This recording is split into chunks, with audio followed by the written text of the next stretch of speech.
It's your Locked On Flyers podcast for Tuesday, November 15th, your daily dose of Flyers news, analysis, and high quality content that wants to know how do the Flyers determine who gets called up from the Phantoms? That's a good question. We will get to that on today's show. You're Locked On Flyers, your daily podcast on the Philadelphia Flyers. Part of the Locked On Podcast Network, your team every day.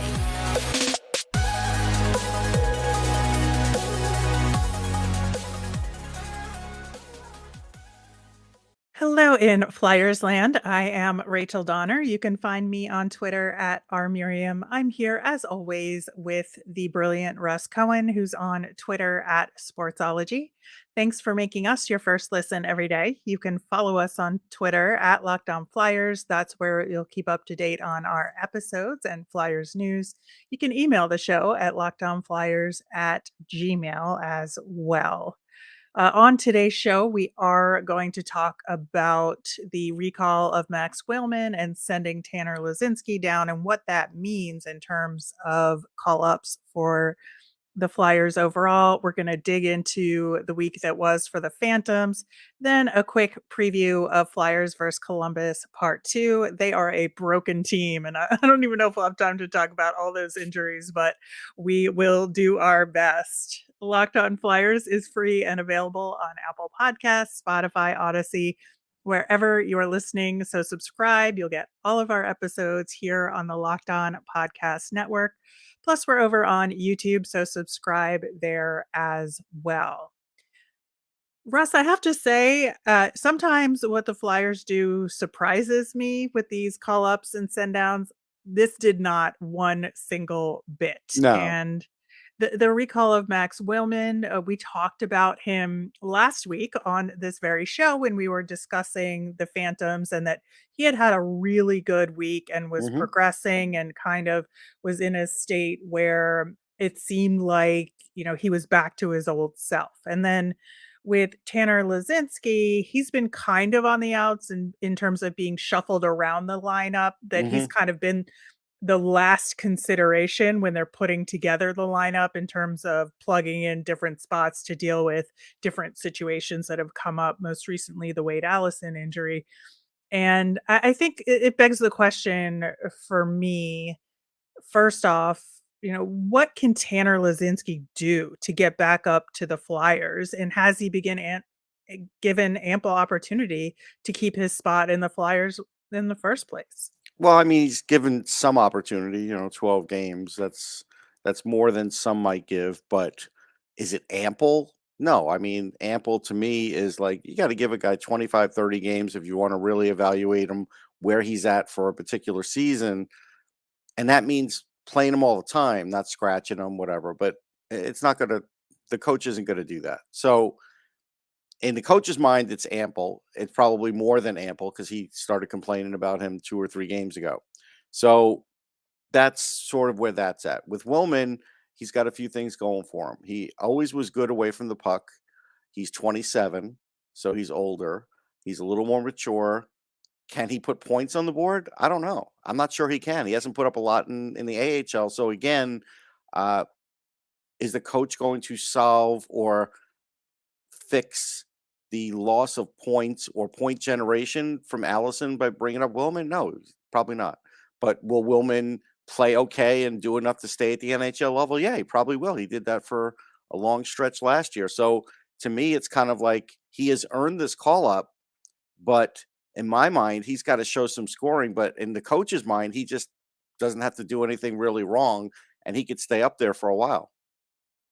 It seems like based on the lineup choices, and again, to me, Tanner Laczynski kind of being low man on the totem pole in terms of getting the ideal spot for him to be successful, Max Willman is the perfect call up in that scenario, right? Because he has the NHL experience.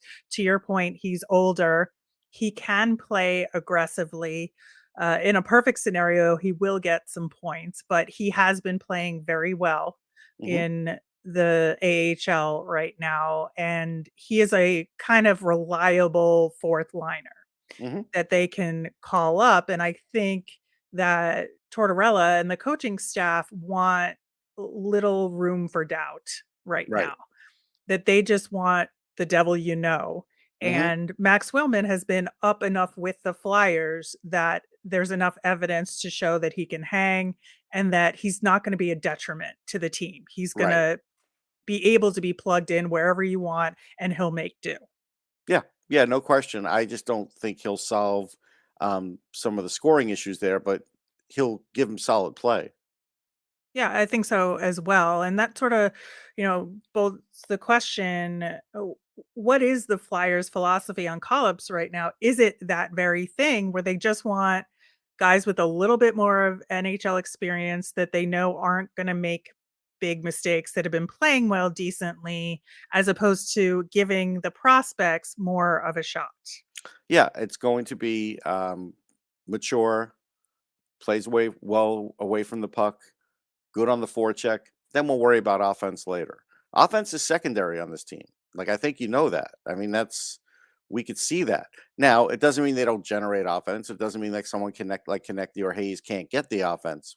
But if you're an offensive first player, you're not getting called up right away. You would have to have such overwhelming numbers offensively to get called up that's where someone like Tyson Forster has to really kind of turn it on offensively or he's not getting called up. Yeah, that's really the point, is that they're expecting to get increased offense from the guys that are already on the squad, that they're not going to look to the Phantoms for that offense. They're going to look for guys who aren't going to mess up defensively. Right. That is really, I think, the focus. And I don't think that's the right philosophy It's right not now. because I do believe under the right circumstances, and I have guys that I've outlined that are doing a good job, not necessarily for call ups, but there are some guys. If you wanted to increase the offense, I could increase the offense for you right now. And I think these guys could do it, but that's only part of the equation. Yeah, I 100% agree with you there. And I think that is going to bite them in the end, because I think that we've said over and over again, and they have said this too. It's not like it's just coming from us or other people in the media. It's that this year is a year to find out what you've got. Hmm. And if you have a philosophy like this where you're rewarding solid play at the AHL level, but you're not necessarily rewarding huge offensive output or great strides forward, and you want to see what you've got relative to the NHL level for these kids, that I think it's ultimately a mistake. Yeah, I would tell you that I saw the New York Rangers doing this like 3 years ago, and most of those players that were getting playing time that were these sort of like veterans that were doing pretty good but didn't make mistakes, they're not there anymore. So a lot of times this is like a short term, very short term look at it. But with the Flyers, they really should have a longer term look at it. You got a coach that's on his first year of his contract, so he's got some rope. You want to get better. The cap is going up. So by next year, a couple of these guys that are playing with Lehigh have to be able to play in the Flyers lineup. If not, you're just going out and getting cheaper veterans again, like Sedlak, like guys like that to fill spots. That's never going to add up over a whole season for, to be a really contending team, even just a team on a bubble of cusp of making the playoffs. Right. And then conversely, what do these guys have to do to get called back up? Like, what does Tanner Huh. Laczynski have to do? We've already seen Olle Lycksell sent down, Ronnie Attard sent down, Cam York not making the team from jump. I think they're battling, and a lot of them are playing well. And we'll get to that in the next segment. But ultimately, it becomes unclear to me what these guys have to do to earn a call up if their philosophy is coming at it from the wrong angle. Yeah. I mean, the easy answer would be, well, Lisinski has to score more.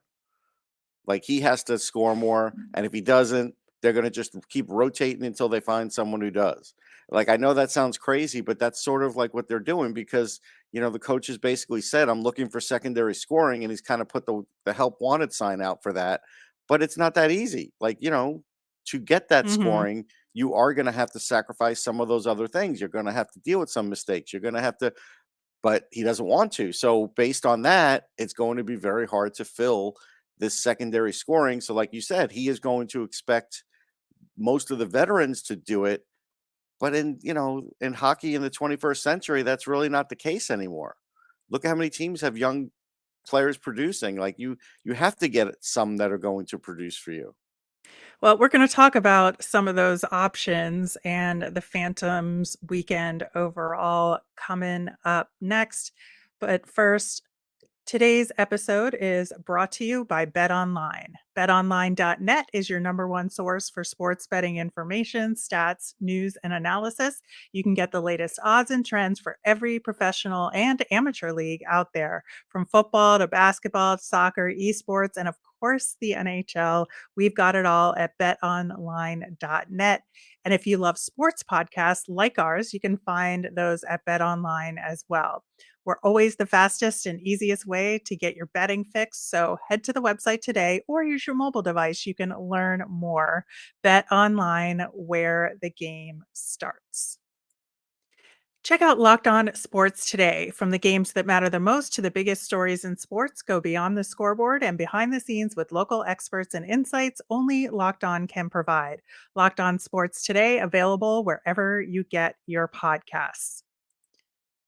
Russ, so talking about some of these guys that are playing well in Lehigh Valley and have continued to do so, especially over this past weekend, there's a couple of guys that stand out to me. And if you are going to have to make a call up or make a decision to sit a guy like Nick Seeler to really learn about some of the prospects, I think Ronnie Attard is next on the list for defensemen for me. He had a really nice goal on Saturday. He's getting better at decision making about his play week to week, and I think he has some really strong leadership potential as well. Yeah, for me, he's only next on the list because of his size and strength. Otherwise, I would not have him next on the list. But I agree with you because I do think that's the reality, and he is playing well. So I think he would check off a lot of the boxes that they're looking for. Yeah, I think that Cam York is slowly but surely making a case for himself. I think he needs a little bit more time just to like dot the I and cross the T, but he has the most points on the Phantoms right now. 3 goals, 6 assists. He got another game-winning goal versus Laval this past weekend. That's 2 games in a row against Laval with him scoring the game-winning goal, and it was a really nice shot. It was a rebound of just some excellent work by Cooper Marody and Max Willman, who were on that initial rush. And I think he's slowly building his confidence, both with and away from the puck. I just think that it will do him better to have more of that under his belt to justify the call up.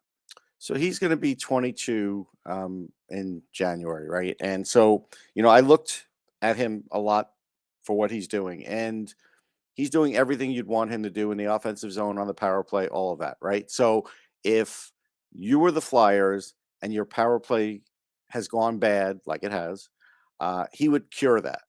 I believe he would cure that immediately. But I also saw a play like where Will Bitten, who's 24, a little older, hasn't quite caught on in the NHL, but a good player. I liked him. He was a first-round pick for the Canadians. I think he was a first rounder. He was close, but he was a first 2 rounds for sure.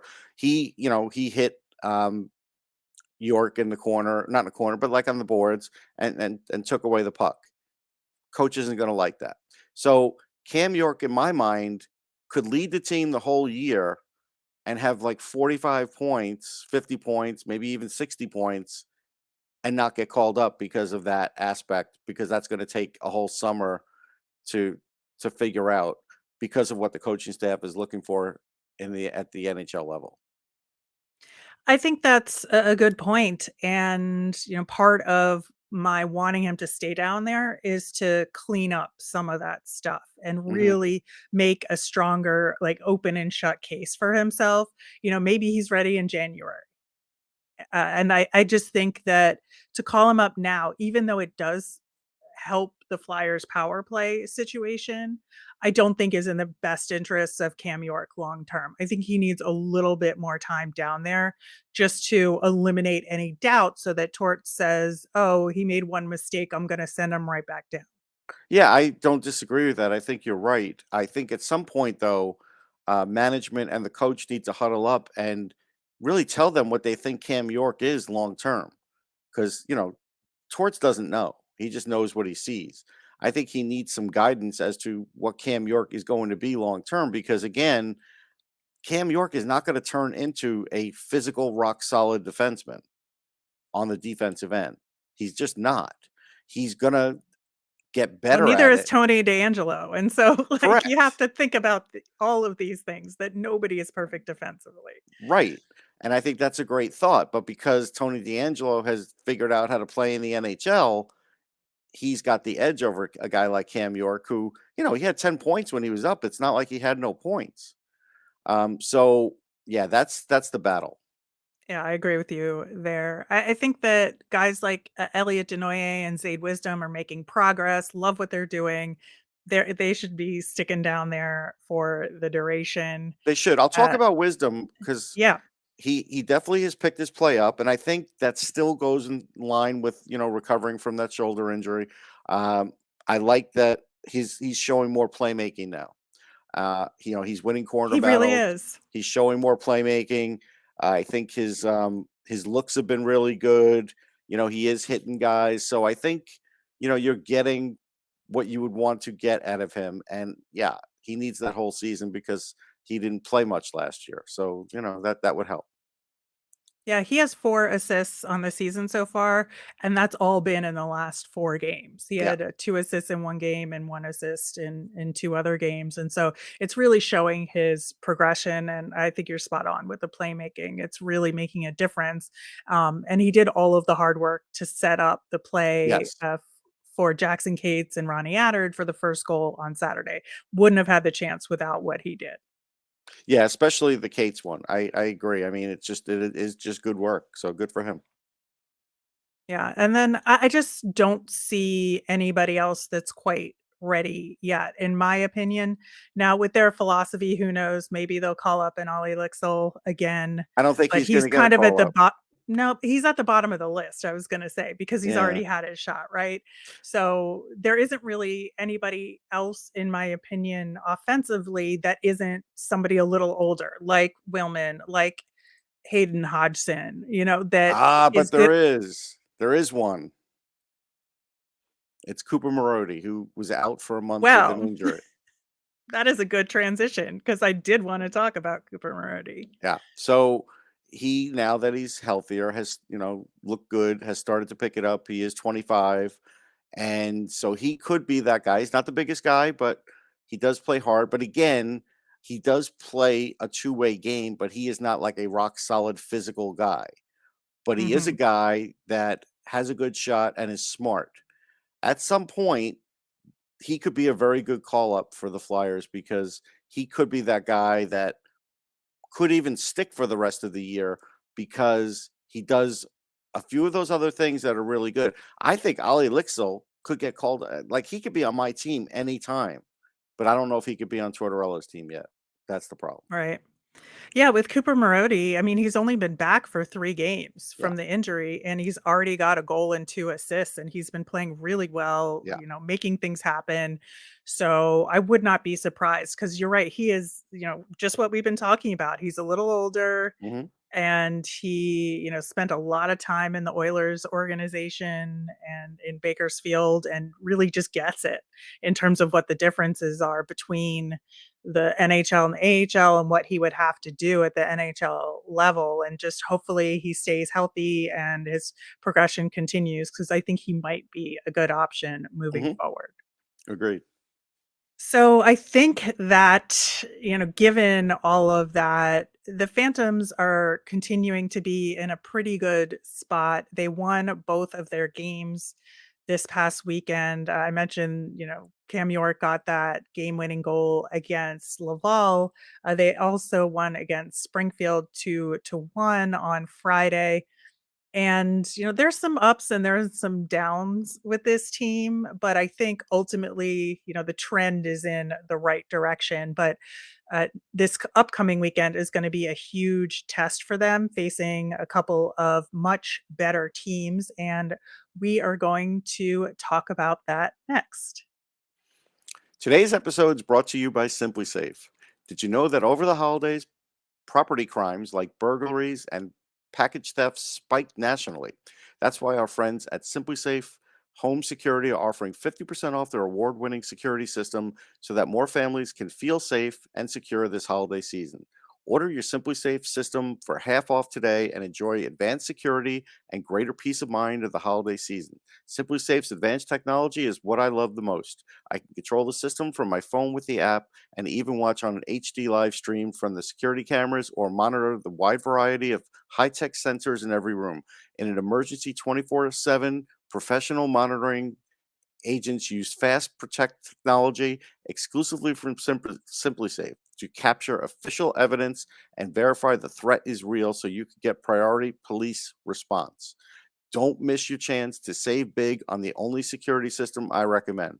Get 50% off on any new Simply Safe system at simplysafe.com/lockedonnhl today.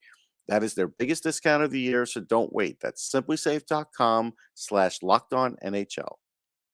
Russ, like I said, the Phantoms are trending in the right direction for the most part. They are also having some similar special teams woes to what the Flyers are having. Friday's game was really interesting. There was only one penalty on each side. Both teams were 0 for 1. So I don't want to lump that in because it's Right. really, small data. But Saturday's game, the Phantoms were in the box too much. Laval got 7 power play Oof. opportunities, and Laval was able to claw their way back into the game with 2 power play goals. Now, the Phantoms did have a shorthanded goal due to a huge mistake on Laval's Hmm. part. So the PK, I think, evens themselves out a little bit, right? With Yeah. getting a shorty at the Yeah. same Yeah. time as giving up 2 power play goals. But definitely was a little chippy because they had played each other so recently. But Sam Erson had to come up with some really great saves, especially on the PK, right? Because they spent so much time shorthanded. But I think ultimately it was good to see them win this game in regulation after Laval did tie it up. And, like I said, Cam York was the game winning goal scorer in that one. But overall, I would say it was a decent but not stellar week. Right. I agree with that. Points wise, still in the standings, they've got a lot of work to do. And, so they're going to have to be able to keep this upward trend going against some of the best teams in the league. Much like the Flyers earlier in the season, their goaltending is helping cover some ills for sure. And Urson's playing great. Like he's doing terrific. He's a terrific goalie. So that helps. Now they have to score a little more. They're another team that definitely does not score enough. Yeah, I think part of the issue with the standings for them is that this has been 2 weeks in a row with only playing 2 games, where most weekend you'll see a 3-game Mhm, stretch. And so they've got, a couple games in hand on most mhm. of the teams in the division right now. This upcoming weekend is a 3-game weekend. So hopefully that'll give them a chance to move up. But the problem is that they're playing Providence on Friday and Saturday, who is the top team not only in the division but in the AHL so far Yeah. this season, and they are a tough opponent. And if they could come out of it at least even and win one of those, I think that would be a huge step in the right direction for them. And then they play Springfield again on Sunday, which they know Springfield is a winnable game, but on the 3rd game of the weekend, are they going to be worn out from Providence from the last 2 No, I nights? mean, that's a really good point, like, being worn out, that's something that you do have to worry about, but, Providence is loaded with some good talent, and they don't score a ton, but they score a little more, but they have like Fabian Lysell is practically an NHLer there. And so as an Yeah, he's example, close. that's a guy who really you've got to have an answer for that. So that's where, York and Attard, guys like that are going to really have their hands full. They are, but we will be back next week to talk about how those games turned out. If there are any call-ups or guys sent down, we'll see how it matches up with our philosophy discussion we had today. I'm sure things are going to get interesting on that front as They the will. season progresses. Meanwhile, the Flyers have a game tonight against Columbus again, who is an absolutely broken team. Obviously, we knew Jake Voracek is still on IR. Boquist is still out with a broken foot. He'll be out another couple weeks. And from the Flyers versus Columbus game that we had last week, we learned Zack Werenski is out for the rest of the season. Nick Blankenberg has a broken ankle. That's 2 months minimum. Goodbranson, we don't know. We saw he got hurt in Now that remember, game, but Blankenberg played against the Flyers with that broken ankle for yep. part of the third period, which is crazy. He did. We don't know if Goodbranson will be back yet. He didn't play against the Islanders, but, who knows there. And then, to top it all off, Patrick Laine had a sprained ankle in the game against the Islanders. He's out 3 to 4 weeks. So, I think that the Columbus Blue Jackets are Johnny Gaudreau and a bunch of kids. We'll see. Yeah, it's tough. I mean, I did a show with Jason Martinez and Jody Shelley just as Werenski got hurt. So I was like, well, I still think they could be a playoff team if if they could fill in for Werenski. Then 2 hours later, after the show's over, it's like he's out for the year. And now a game later, Laine's out and everybody's out. And it's like, now I don't think they can recover. But I do think David Jiricek, a guy who you and I liked a lot in the draft, can come up and do something. He had 5 points in 6 games. It's interesting that Emil Benstrom hasn't been called up yet, or Marchenko. At some point, I would call up Marchenko because he is a very tricky, good offensive player who has played in the KHL. And I know they're probably getting him acclimated to North America, but at some point, I got to give him a look because he's got 8 goals in 12 games, and he's a guy that can score goals. So it'll be very interesting to see how long they sort of do that, or are they just going to let these guys develop in Cleveland and, get in the sweepstakes for the draft? The problem is there could be 10 teams in that sweepstakes for the draft. So it's like, you're not going to get, chances are they're not going to get a 25% chance at Bedard. So, even if they get somewhere in the top 10, I did proclaim on a show today that I feel like if you're in the top 10 for this draft, you're doing great, like better than most drafts. So I still think that's a goal of a lot of teams. Marchenko was definitely on my list of guys they should take a look at to call up, but it also brings up the similar question about the Flyers call up philosophy. What is their call up philosophy? And should they keep everybody down in Cleveland, get them developed, and throw in the towel on the Columbus side of things and just have a really strong prospect pool to launch with, to mix in with hopefully these other returning guys off injuries, and maybe wait a few more months and just let them cook in Cleveland versus bringing them up now to fill in the gaps? I think they're going to let him cook a little while longer, like in Marchenko's case, but I do feel like there's going to be a point where they're going to look at him. Bemstrom has already played NHL time, so maybe he's just not doing what they want him to do. So that could take a little longer, but I do feel like with a guy like Marchenko, it's going to happen. I think so too. But yeah, another matchup tonight for the Flyers against this weakened Columbus team. It's a winnable game. We'll see if the Flyers can pull it off this time and keep Johnny Gaudreau off the scoreboard. Good luck with that. Right, since he's their whole team right now. But wrapping up with our Flyers fun thing, just bringing you the highlights of the Rocket game for the Mhm. Phantom, so you can see Cam York's game-winning goal. It's a good one, so you It should was. check it out. That'll do it for today's show. We'll be back again tomorrow. We're going to recap this game, and we might have a special guest for you. We'll let you know what Hmm. that is on our social media.